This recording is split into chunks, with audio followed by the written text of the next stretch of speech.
আসসালামু আলাইকুম বন্ধুরা, চলে আসলাম নতুন ধরনের একটি ভর্তার রেসিপি নিয়ে আপনাদের মাঝে।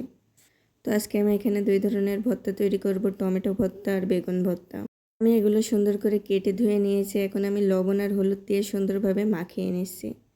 তো ফ্রাই প্যান বসিয়ে দিলাম চুলায়। ফ্রাই প্যান বসিয়ে দিয়ে আমি তেল ভালোভাবে গরম করে নিয়ে টমেটো আর বেগুন দিয়ে দিলাম। এভাবে টমেটো ভর্তা আর বেগুন ভর্তা করলে যেন স্বাদ বহুগুণে বেড়ে যায়, অনেক টেস্টি হয়। সবাই এভাবে ভর্তাটা তৈরি করে দেখবেন, খেয়ে কিন্তু অবশ্যই জানাবেন যে কেমন হলো।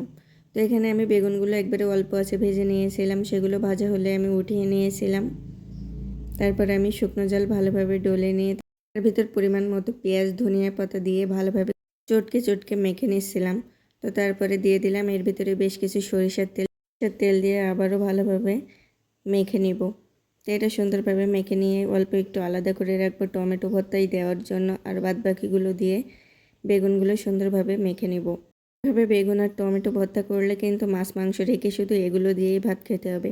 আর এমনিতেই সব ধরনের ভর্তা আমার অনেক পছন্দ, আমি সবসময় চেষ্টা করি বিভিন্ন ধরনের ভর্তা তৈরি করার। তো এবার আমি টমেটোটা সুন্দর করে ভর্তা করে নিলাম। এই ছিল আজকের ভিডিও।